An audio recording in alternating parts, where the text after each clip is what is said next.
세움교회는 몇 주 전서부터 신앙생활의 기본이 되는 주제를 설교 시간에 살펴보고 있습니다.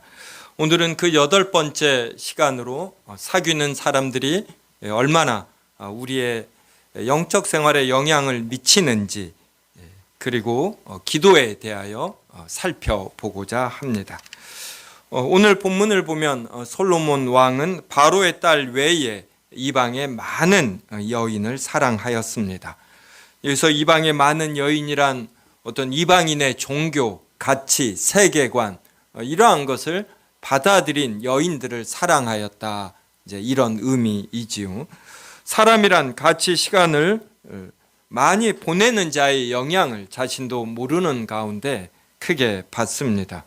특히 긴장하지 않고 편하게 시간을 보내는 사람들의 영향을 정말 자신도 모르는 가운데 차곡차곡 쌓여져 크게 영향을 받아요. 그리고 어떠한 현상의 변화에는 늘 임계점이라는 것이 있지 않습니까? 그래서 어떤 그 변화하는 어떤 꼭지점이 있는데 이것에 이르기까지는 우리가 잘 모르죠. 그런데 이 꼭지점을 지나는 순간서부터는 자신이 크게 영향을 받아서 바로 자신과 시간을 많이 보내는 사람, 이 사람의 생각과 뜻대로 움직이기가 쉽습니다. 요사이는 이러한 현상을 가스라이팅, 이러한 단어로 표현해서 자신에게 영향을 미치는 사람, 이 사람이 얼마나 중요한가 이걸 알게 되었습니다. 자신이 시간을 많이 보내는 사람들 중에 주변에서 어떤 리더십을 인정받고 또 성향이 강하거나 또 논리가 정연하거나 그러면 이것의 옳고 그름에 상관없이 이렇게 가스라이팅 되기 쉽습니다. 이것을 한국말로는 심리 지배, 이러한 단어로 번역하여 사용합니다. 자신의 심리가 아니라 옆에 영향을 미치는 사람의 심리, 이제 이때의 심리는 이러한 정신, 철학, 이러한 모든 것을 포함한 단어이지요. 이러한 심리 지배를 우리 사람은 받기가 쉽습니다. 그래서 여호와께서는 이스라엘 자손에게 이방 백성과 서로 결혼하지 말라 이렇게 말씀하셨습니다. 그들이 반드시 이스라엘 자손의 마음을 돌려 그들의 신들을 따르게 할 것이다 경고하셨습니다. 그런데 솔로몬은 이방 여인들을 사랑하여 무려 아내가 1000명이나 되었습니다. 4절 보십시오.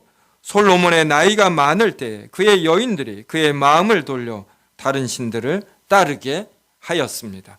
솔로몬의 나이가 많을 때라는 것은 이제 젊을 때에는 영향을 적게 받지만 이게 10년, 20년, 30년 1000명의 여인, 틈바구니에 있다 보면 이 영향이 그대로 축적되어 나이가 들면 영향을 받는다, 이제 이러한 의미이기도 하고, 사람이란 젊을 때보다 나이가 들면은 특별히 가족의 영향을 크게 받는다, 이제 이러한 의미가 담겨 있겠지요. 성도 여러분, 누구와 많은 시간을 보내고 누구와 중요한 사항을 논의하는지 우리는 주의하여야 합니다. 많은 시간을 보내는 사람의 영향을 반드시 우리는 받게 되어 있습니다. 자신도 모르는 가운데 영향을 받음, 이것을 우리는 하나의 분명한 철칙처럼 여겨야지 돼요. 그래서 내가 누구와 많은 시간을 보내는가, 이것을 한번 때때로 점검하여야 합니다.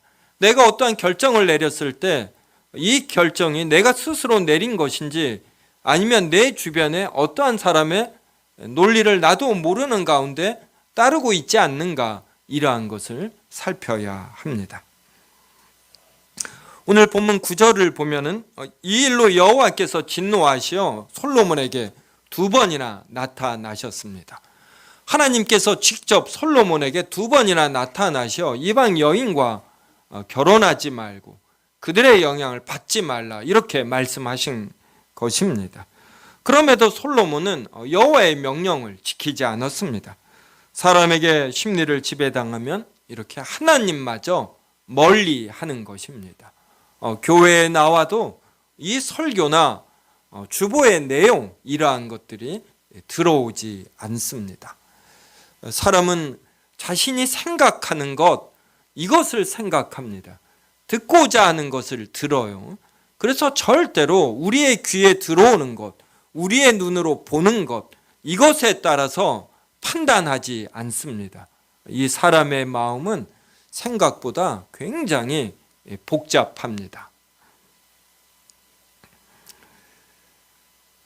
오늘 세음교회 묵상 본문이 마가복음 6장입니다. 마가복음 6장의 내용이 무엇이냐면 헤롯 분봉 왕이 자신의 동생 빌립의 아내 헤로디아와 결혼했습니다. 세례 요한이 이것을 책망하였습니다. 그러자 이 헤로디아 여자가 막 분을 내었죠. 그래서 그녀를 달래기 위해서 헤롯 분봉 왕이 세례 요한을 감옥에 가두었습니다. 그런데 이 헤롯은 이 세례 요한을 아주 이렇게 좋게 여겼어요. 그래서 세례 요한이 자신을 책망하는 말, 이게 참 듣기가 싫지 않습니까? 그래도 그를 두렵게 여기고 귀하게 여겨서 마지못해 감옥에 가두었지 그를 존중했습니다. 그런데 헤롯의 생일 때에 이 헤로디아의 딸이 춤을 추고 주변 사람을 기쁘게 했습니다. 그때 헤롯이 내가 너에게 어떠한 청을 들어주랴, 나라 반이라도 주겠다, 이렇게 객기를 부렸습니다. 그때 이 딸이 세례 요한의 머리를 달라 그랬어요. 참 잔인하죠. 여러분, 이렇게 말하는 여자는 멀리 해야지 됩니다. 그런데 이거를 놓치는 거예요. 헤롯이 헤로디아에게 일종의 가스라이팅 되고 심리를 지배당하는 것입니다. 그리고 또 뱉어놓은 객기가 있어요. 그래서 감옥에 사람을 보내어 세례 요한의 머리를 칩니다. 그리고 이 머리를 소반에 얹어서 헤로디아의 딸에게 주고 이 딸은 자기 어머니 헤로디아에게 줍니다. 여러분, 이 영등포시장 어디엔가를 한번 갔는데 개 있죠, 개.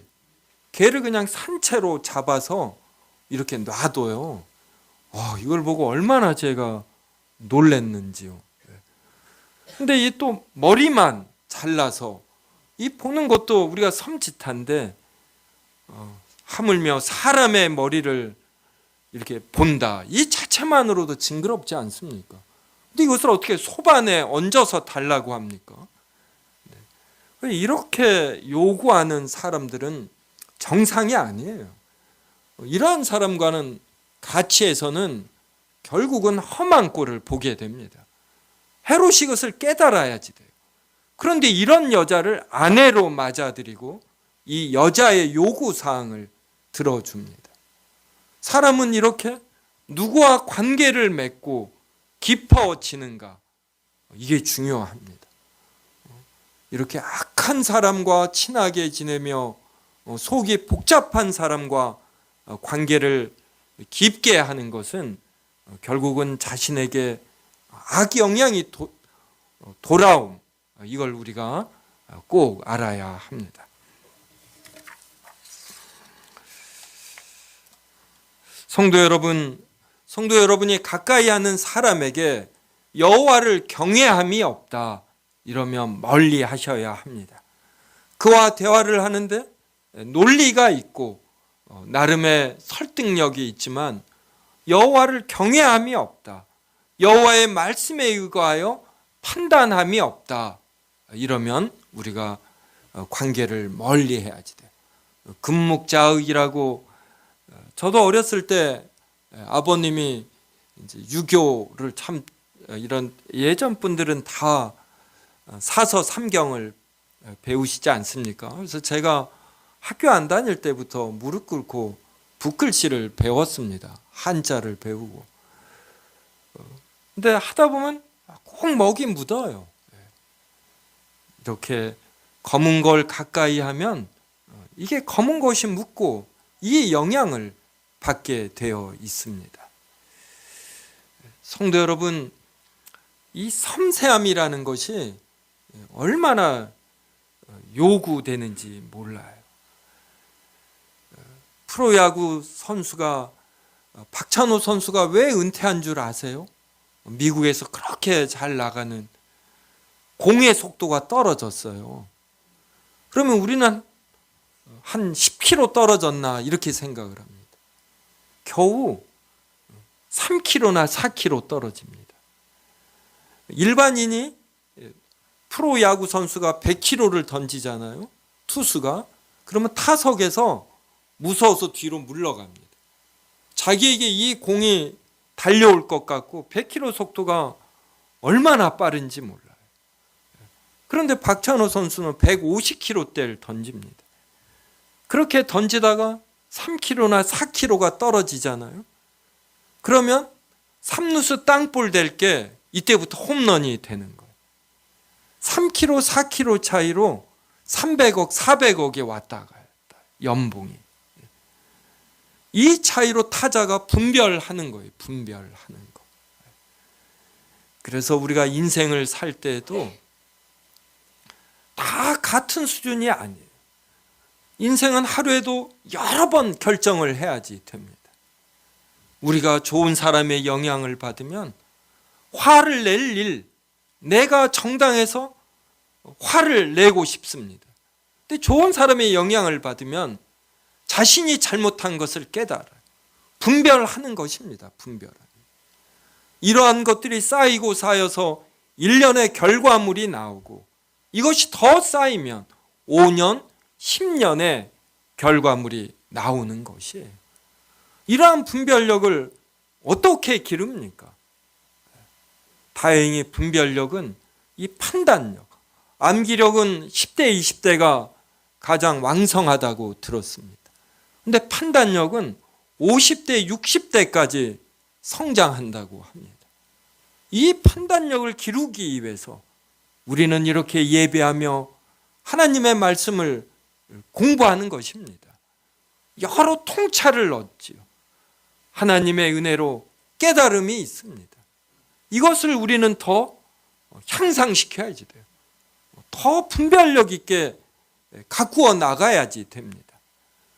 이러한 일을 위해서 우리는 누구와 사귀는가, 누구와 마음 편하게 대화하면서 나의 속마음까지도, 속 욕심과 욕망까지도 드러내며 점검을 받는지 이것을 살펴야지 되는 것이에요. 누구와 대화하느냐, 누구의 말을 경청하며 내가 중요한 결정을 할 때 참고하는가, 이거는 너무너무나 중요한 것입니다.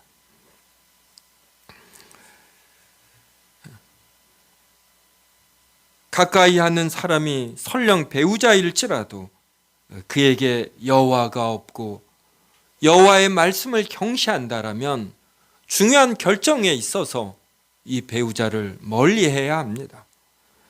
가족과 친구와 지인은 중요하지요. 하지만 진리와 사랑보다 귀하지는 않습니다. 우리에게 존재와 생명과 진리를 주시는 여호와보다 귀하지 않습니다. 이 말은 틀린 결정을 하면 이게 일종의 팩트처럼 그대로 결과가 드러나요. 그래서 나와 친한 가족과 배우자라고 해서 그의 결정을 따르면 반드시 좋지 않은 결과가 따라 나옵니다. 예수님은 세상에 화평을 주러 오시지 않았습니다. 화평이 아니라 검을 주러 오셨습니다. 예수님은 이렇게 말씀하셨어요. 사람이 그 아버지와 딸이 어머니와 며느리가 시어머니와 불화하게 하려고 오셨다. 이렇게 말씀하셨습니다. 성도 여러분, 때로는 사람의 원수가 자기 집안 식구이고 친한 친구이고 자기가 신뢰하는 사람이 될 수 있습니다. 그 사람의 정체, 수준, 분별력 이러한 것을 우리가 잘 파악해야 합니다. 인간적인 정에 빠져서 이것이 제일 우선이 되거나 우리의 판단력에 영향을 미치게 해서는 안 됩니다.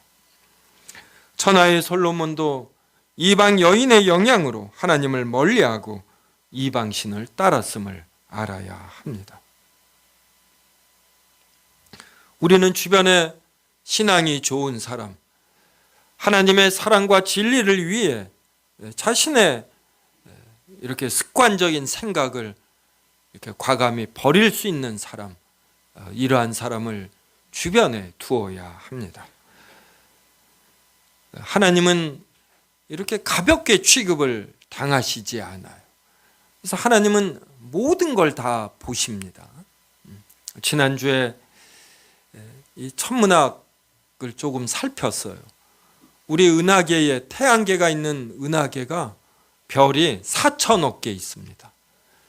그리고 우리 이 은하계에서 가장 가까운 데가 안드로메다 이제 은하예요. 안드로메다 성운 뭐 이렇게 우리가 표현하죠.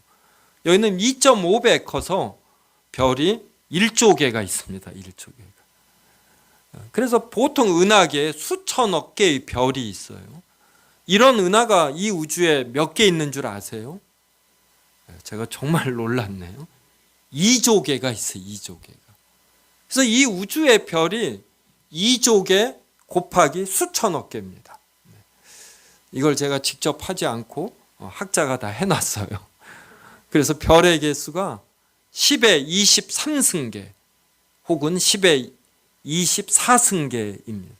그럼 이 우주가 얼마나 넓은지 알겠죠. 별의 속도로 1초에 지구 7바퀴 반을 도는 별의 속도로 뭐 몇백억 년 이렇게 가야 돼요. 이 우주가 얼마나 먼지. 그런데 이렇게 이 우주를 하나님은 말씀으로 창조하십니다. 말씀으로 창조하신다는 건 하나님이 원하시면 그대로 되신다. 하나님이 작정하시고 뜻하신 바는 그냥 그대로 된다. 전능하셔서. 그래서 우리가 오늘 또 신앙 고백을 전능하사 천지를 만드신 하나님 아버지를 내가 믿사오며 라고 고백합니다. 그 하나님께서 이 또 지구를 태양으로부터 멀리도 가까이도 않게 배치해 놨어요. 그래서 천문학자들이 이 우주에 생명이 살 수 있는 별들이 몇 개다 이렇게 추측하는 것은 태양과 지구의 거리, 여기를 생명이 살 수 있는 영역으로 분류를 합니다. 그래서 이 우주에 태양과 같은 발광체를 발견하고 여기로부터 지구와 같은 생명이 살 수 있는 영역대의 별들을 계산해 내는 것이에요. 그래도 하나도 확인된 게 없어요. 생명체는. 이 지구가 얼마나 섬세하게 이 우주 공간에 태양으로부터 거리를 유지하며 있는지 모릅니다. 이런 지구에 우리 사람과 같은 생명체가 살 수 있는 확률이 원숭이가 이 타자기 앞에서 몇 시간 이렇게 타자를 칩니다. 그랬더니 이 결과물이 우연히 춘향전이 되는 거예요. 여러분 이해됩니까? 그냥 마구 타자기를 치거든요. 그런데 이 결과물이 우연히 춘향전이 되는 것. 이것보다 사람이 지구에서 미생물에서 이러한 사람으로 진화하는 확률이 더 힘듭니다. 그런데 하나님은 이것을 말씀으로 우리 사람을 창조하셔서 지구에 살게 하셔요. 거대하시며 섬세하시기가 이를 데 없는 것입니다. 그 하나님을 우리가 어떻게 피할 수 있으며 하나님을 속일 수 있겠습니까? 그래서 우리가 뭘 던지면 떨어지지 않습니까? 이러하듯이 우리가 잘 분별하지 못하고 내린 선택들은 반드시 결과가 있게 되어 있어요. 그래서 우리는 아주 분별 있게 매번의 선택마다 잘 해야지 되는 것이에요. 성도 여러분, 이러한 것을 위해서 좋은 교제권을 가지시기 바랍니다. 우리 사람은 홀로 있으면 굉장히 약해요. 홀로 있으며 신앙생활을 튼튼히 세우는 일, 이거 매우 힘듭니다. 사람은 공동체에 속할 때 교제권에 속해서 격려받고 때로는 권면받는 것이에요. 이러한 교제권이 세움교회가 되어야지 되고, 그리고 조별 모임이 되어야 합니다. 조장을 통해서 선한 영향을 받아야지 돼요. 자신의 교제권이 세움교회가 되고 조별 모임이 되고 전도회가 되는 것, 이것처럼 기쁘고 감사한 일도 없지요. 자신이 세움교회에서 이런 선한 영향을 못 받는다. 그러면 다른 사람에게 내가 선한 영향을 끼치는 자가 되기 위해서 또 노력을 하는 것입니다. 오늘 본문 11절부터 13절을 한 절씩 읽겠습니다. 여호와께서 솔로몬에게 말씀하시되 내게 이러한 일이 있었고 또 내가 내 언약과 내가 내게 명령한 법도를 지키지 아니하였으니 내가 반드시 이 나라를 내게서 빼앗아 내 신하에게 주리라.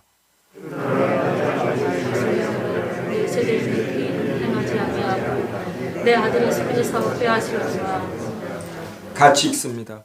오직 내가 이 나라를 다 빼앗지 아니하고 내 종 다윗과 내가 택한 예루살렘을 위하여 한 지파를 내 아들에게 주리라 하셨더라. 하나님께서 솔로몬에게 두 번이나 나타나셨음에도 그가 듣지 않을 때 이렇게 10지파를 너에게서 빼앗아 다른 사람에게 줄 것이다, 이렇게 말씀하셨어요. 그러면 이러한 하나님의 경고가 어떻게 집행이 되는가, 이루어지는가 보아야죠. 26절부터 31절에 나옵니다. 한 절씩 읽겠습니다. 솔로몬의 신하 느밧의 아들 여로보암이 또한 손을 들어 왕을 대적하였으니 그는 에브라임 족속인 스레다 사람이요 그의 어머니의 이름은 수루아이니 과부더라.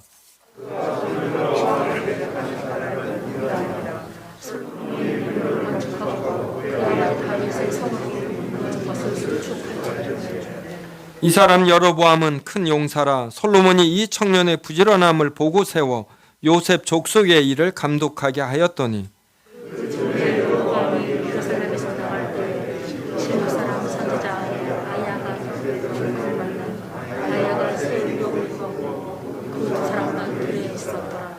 아이야가 자기가 입은 새 옷을 잡아 12조각으로 찢고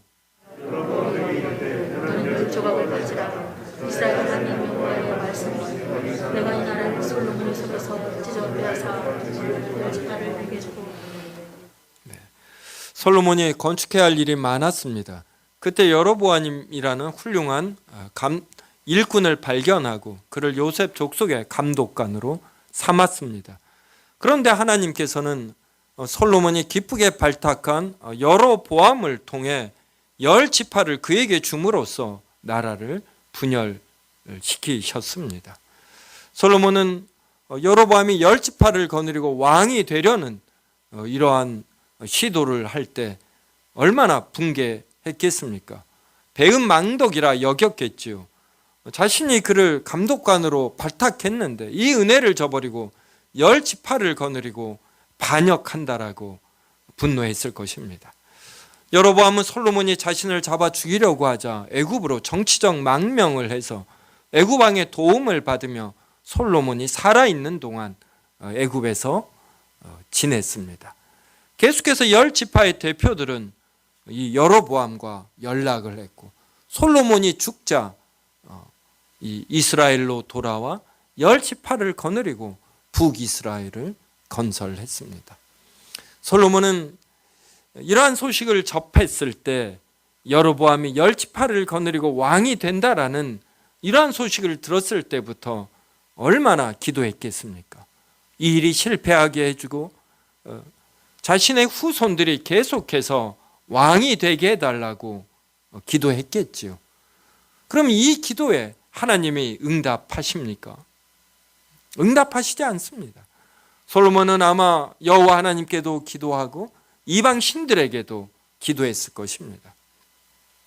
이방 신들에게 기도하면 이들은 참된 신이 아니기 때문에 응답하지 않습니다.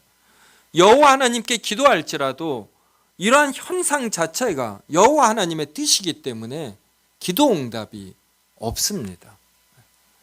그래서 우리는 내가 기도를 해도 응답이 없다. 그러면 우리의 지난 삶을 돌아봐야 하는 것이에요. 즉, 내가 회개하지 않은 것이 있는가. 회개는 그냥 마음속으로 계속 아파하는 것. 내가 잘못했어. 내가 잘못했어. 이게 아니라 이 잘못에서 완전히 돌아서는 것입니다. 돌아서지 아니하고 애달파하는 것은 자기 감정의 만족이에요. 이것을 넘어서서 과감히 돌아서서 옳은 선택과 행동을 하는 것, 이것을 회개라고 합니다. 그러니까 솔로몬이 완전히 돌아서지 않는 한 그에게는 기도 응답이 없는 것입니다. 또 때로는 하나님께서 우리를 구원하여 주시고 하나님의 자녀로 삼으심에도 불구하고 우리가 잘못 내린 결정에 대해서는 우리로 하여금 철이 들도록 죄를 범하는 것이 얼마나 나쁜 것인지 알게 하시도록 이 땅에서 또 이 어려움을 다소간 받도록 하십니다. 저만 해도 언제 기도가 깊어지냐면 새벽 기도가 기다려지고 집중하여 기도할 수 있냐면 어려움이 있을 때요. 어려움이 없지 않고 하나님 앞에 깊이 기도하기가 얼마나 힘든지요. 여러 기쁜 일이 있으면 빨리 기도 끝나고 빨리 아침 먹고 이 일을 이렇게 실천하기 위해서 더 드러내기 위해서 무언가를 하고 싶어요. 어려움이 있을 때에만 이 마음을 하나님이 읽어주시고 위로하여 주시니까 기도를 하게 됩니다. 그래서 하나님은 우리가 짓는 죄임에도 불구하고 그러니까 사랑하는 자녀가 지은 죄인데도 다 용서하시지 않고 이 땅에서 이것의 일부를 벌로 받게 하셔요. 성도 여러분, 요사이 기도를 열심히 하시는지요? 열심히 함에도 불구하고 응답이 없다라면 먼저 자신이 버려야 할 것이 무엇인지, 내가 어떤 습관적인 잘못된 판단과 행동에 있지는 않는지 이것을 살펴야 합니다. 자신의 삶이 전반적으로 하나님의 말씀에 서 있는지를 먼저 살펴야 합니다. 그리고 회개해야지 돼요. 과감히 바꾸어야 합니다. 그때서부터 하나님은 풍성히 응답하실 것입니다. 회개하지 아니하고 자신의 습관적인 판단과 행동에 지속하여 있다라면 이제 그만큼 우리의 삶은 어려움이 있습니다. 오늘 본문 41절부터 43절 한 절씩 읽겠습니다. 솔로몬의 남은 사적과 그의 행한 모든 일과 그의 지혜는 솔로몬의 실록에 기록되지 아니하였느냐.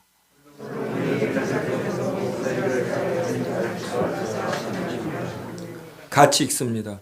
솔로몬이 그의 조상들과 함께 잠에 그의 아버지 다윗의 성읍에 장사되고 그의 아들 르호보암이 대신하여 왕이 되니라. 41절에 보면 그의 행한 모든 일 그리고 그의 지혜가 솔로몬의 실록에 기록되었어요. 우리의 삶도 자신이 쓴 일기에 어느 정도 기록되겠지요. 하지만 우리는 왕이 아니므로 누가 기록하지 않습니다. 하지만 하나님은 다 기록하시어 알고 계십니다. 솔로몬이 예루살렘에서 온 이스라엘을 다스린 날수 40년이 솔로몬의 실록에 기록되고 하나님께 기록이 됩니다. 43절에 솔로몬이 그의 조상들과 함께 잡니다. 그의 아버지 다윗의 성읍에 장사됩니다. 우리도 때가 되면 이렇게 우리의 조상들과 함께 자고 우리도 장사가 됩니다. 이제 그때 최종 우리의 삶에 대한 성적표가 주어집니다. 그때 우리의 성적표가 어떠해야지 될까요? 그래서 우리는 현재를 살지만 이 현재가 오랫동안 지속되지 아니하는 줄 알고 그래서 늘 영원에 잇대어 살아야 합니다. 영원 속에서 나의 결정, 나의 분별력이 어떻게 가름이 되는가 이 생각을 해야 되는 것이죠. 올해도 벌써 11월입니다. 11월. 이런 식으로 우리의 삶은 흘러가고 이제 마지막에 우리도 죽습니다. 솔로몬이 자신의 이러한 이방 여인과의 삶을 말년에 청산하며 쓴 것이 전도서예요. 전도서 마지막 장 마지막 절이 이렇게 됩니다. 이 일의 결국을 다 들었으니 하나님을 경외하고 그의 명령들을 지킬지어다. 이것이 모든 사람의 본분이니라. 하나님은 모든 행위와 모든 은밀한 일을 선악간에 심판하시리라. 참 무섭죠. 하나님은 모든 행위와 모든 은밀한 일을 선악간에 심판하시리라. 그래서 사람의 본분이 무엇이냐면 하나님을 경외하고 하나님의 명령들을 지키는 것입니다. 그래서 우리는 주변에 어떠한 사람들이 보지 않아도 하나님만을 증인으로 해서 하나님의 명령, 이에 따라 생각하고 이에 따라 실천하는 것입니다. 이러한 삶이 쌓일 때에 우리에게 풍성한 영적 열매가 주어집니다. 이제 여로보암에 대하여 살펴봅시다. 하나님은 여로보암에게 10지파를 주시며 이렇게 말씀하셨어요. 오늘 본문 37절과 38절 저와 한 절씩 읽겠습니다. 내가 너를 취하리니 너는 내 마음에 원하는 대로 다스려 이스라엘 위에 왕이 되되 만일 내가 명령한 모든 일에 순종하고 내게로 행하며 내 땅하니라. 예정 다윗의 왕같이 내 의와 명령을 지키면 내가 너와 함께 있어 내가 다윗을 위하여 세운 것 같이 너를 위하여 견고한 집을 세우고 이스라엘을 내게 주사. 여로보암이 압니다. 자기가 왜 왕이 되었는지. 솔로몬이 여호와의 말씀을 떠났거든요. 그래서 10지파를 줍니다. 그러면서 너가 다윗과 같이 정직히 행하면 너를 위하여 견고한 집을 세우고 이스라엘을 내게 주리라 그랬어요. 너무나 명백하죠. 근데 여로보암이 어떻게 했습니까? 베델과 단에 두 금송아지를 만들고 이것을 향하여 제사 지내라 그랬어요. 10지파 백성이 예루살렘 성전에 가서 제사를 지내면 이곳을 다스리는 르호보암 왕에게 마음을 빼앗겨 자신을 떠날 것 같은 것입니다. 근데 자신이 10지파의 왕이 된 것은 자신의 능력이 아니에요. 하나님께서 해주신 것입니다. 그래서 10지파가 예루살렘 성전에 가서 제사를 드려도 절대로 르호보암에게 마음이 안 빼앗겨요. 그래서 르호보암과 여로보암은 어떠한 면에서 경쟁을 해야지 되냐면 얼마나 하나님의 말씀을 잘 지키느냐, 이러한 면에서 경쟁을 해야지 됩니다. 그런데 여로보암은 왕이 되자 왕이 주는 이 엄청난 무게감이라고 할까, 이걸 감당하지 못했어요. 그래서 어떻게 하면 내 왕권이 강화될 것인가, 이 생각만 해서 베델과 단에 두 금송아지를 만들어 그곳에 두고 이스라엘 백성에게 그 두 곳에서 제사를 지내라 했습니다. 그리고 보통 백성을 제사장으로 삼았어요. 레위지파가 아니라. 그리고 유대의 절기와 비슷하게 8월 15일을 여호와의 절기라 하여 지키게 했습니다. 그래서 그에게는 참된 것이 없고 비슷한 것들만 있습니다. 그래서 하나님께서 기뻐하시는 교회가 무엇인가? 이걸 우리가 잘 생각해야지 돼요. 여기서 분별력을 잃어버리면 비슷한 것, 이것이 교회의 존재 목적이고 이렇게 생각하기가 쉽습니다. 세움교회가 2009년에 서초동에서 일로 이사 왔습니다. 그때 교회가 이 앞쪽에 지금도 있는 성덕교회, 여기 큰나무교회에 있었어요. 제가 목사님 찾아가서 서초동에서 이사 왔습니다 인사드리면서 두 교회를 자극하는 이런 행위 하지 아니하고 서로 하나님을 잘 섬기는 교회가 됩시다. 그래서 저는 플랜카드 하나 성덕교회를 자극하는 이러한 문구나 이런 자극적인 어떤 행사 이런 거 지금까지 하지 않았습니다. 교회가 왜 존재하는가? 이걸 우리가 깊이 있게 생각해야지 되죠. 어느 한 교회가 크게 성장하는데 한국교회 전체적으로는 교회들이 욕을 먹는다. 이러면 안 되는 것이죠. 이러한 식으로 각 지교회가 분별력 있게 행동할 때 한국교회 전체가 칭송을 받는 것입니다.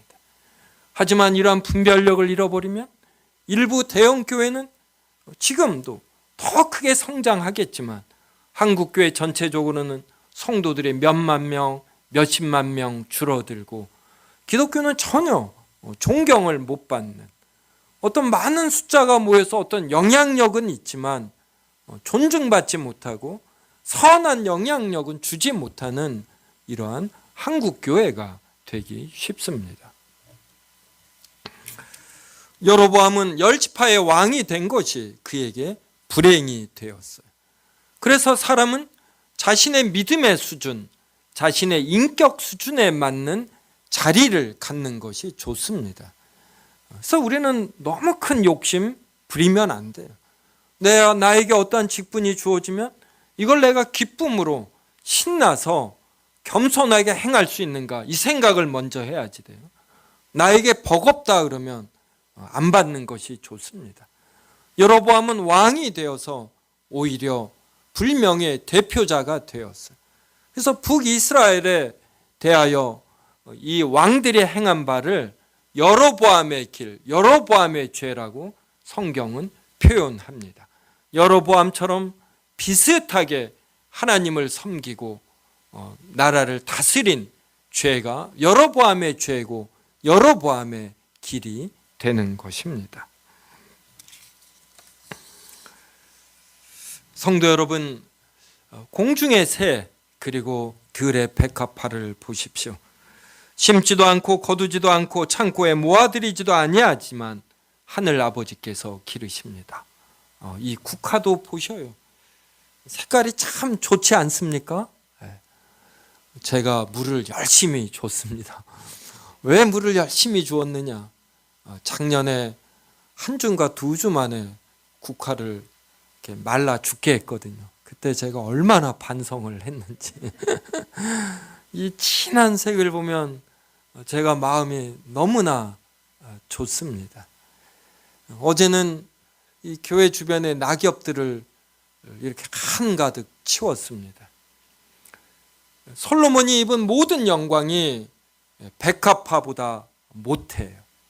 이게 첨단 과학이 발달하면서 스마트폰 만듭니다. 미사일을 만들어요. 대형 컴퓨터를 만듭니다. 그런데 잎사귀 하나를 못 만들어요. 사람이. 가장 첨단이 자연이에요. 자연. 이러니 이러한 국화를 그리고 낙엽 청소할 때도 우리는 쉽게 대하지 못하는 것이. 하나님의 영원하신 능력과 신성을 낙엽을 치울 때도 우리는 찾아 발견하고 누리는 것입니다. 오늘 있다가 내일 아궁이에 던지는 들풀도 하나님이 이렇게 큰 영광을 입히시는데 하물며 하나님의 자녀인 우리야 얼마나 하나님께서 돌보시겠습니까? 그러므로 우리는 무엇을 먹을까 마실까 입을까 염려하면 안 됩니다. 이건 다 이방인들이 구하는 것입니다. 이것을 위해서 우리는 너무 크게 기도할 필요 없어요. 염려함으로 기도하면 안 됩니다. 진지함으로 하나님께 무엇을 달라고 할 수 있지요. 그런데 동시에 그리고 그 이전에 먼저 하나님의 나라와 그의 의를 구해야 합니다. 솔로몬과 여로보암은 하나님을 떠난 이후에 아무리 열심히 기도하여도 응답이 없어요. 그들의 삶이 틀렸기 때문에 그들에게 응답이 된다라면 그들을 더 파멸로 몰아가는 것입니다. 솔로몬이 이방 여인 1000명을 아내로 둔 이후에 그가 전도서를 쓸 수 있었던 것은 인생 말년에 그가 회개하였기 때문이에요. 그리고 그가 한 말이 헛되고 헛되니 헛되고 헛되도다. 여호와의 명령, 율법을 알고 지키는 것, 이것이 사람의 본분임을 그가 너무나 깨달아서 전도서를 쓴 것입니다. 네, 성도 여러분, 하나님께 기도 많이 하시기 바랍니다. 네, 기도처럼 하나님을 느끼고 자신의 부족함을 살피는 이러한 시간이 없어요. 하나님의 뜻을 떠나 자신의 존재감을 높이는 기도 하지 마셔요. 그래도 응답이 되지 않습니다. 이렇게 응답을 받은 삶은 언발에 따뜻한 물을 이렇게 언발에 오줌 누는 식, 이러한 형태예요. 하나님은 가볍게 취급을 당하지 않습니다. 그래서 우리가 이 하나님 앞에서 더 진지할 필요가 있고, 사랑과 능력의 하나님께서 하나님의 영원한 성정을 찾아 추구하며 사는 우리의 삶을 반드시 지켜주시고 크게 기도 응답하여 주실 것을 강하게 믿는 세움교회 성도님들 되시기를 주님의 이름으로 축원합니다. 네, 기도하겠습니다. 하나님, 오늘 본문을 통하여 우리가 어떠한 사람들과 교제하여야 하는지 또 깨닫게 하시니 감사하옵나이다. 하나님의 말씀을 무겁게 알고 하나님의 말씀에 따라 의사결정하는 이러한 사람을 우리 주변에 가까운 친구로 두게 하여 주시옵소서. 이러한 일이 특별히 세움교회 조별 모임과 전도회를 통하여 이루어지게 하여 주시옵고, 우리 세움교회 성도들 모여서 교제할 때 늘 하나님의 사랑과 말씀에 따라 교제하고 서로 격려하고 때로는 권면케 하여 주시옵소서. 하나님의 나라와 의를 추구할 때 우리에게 무엇이 필요한 줄 우리보다 더 아시는 하나님께서 풍성히 응답하시는 줄 알고 늘 하나님의 사랑과 말씀을 추구하는 우리들 되게 하여 주시옵소서. 예수님의 이름으로 기도드리옵나이다. 아멘.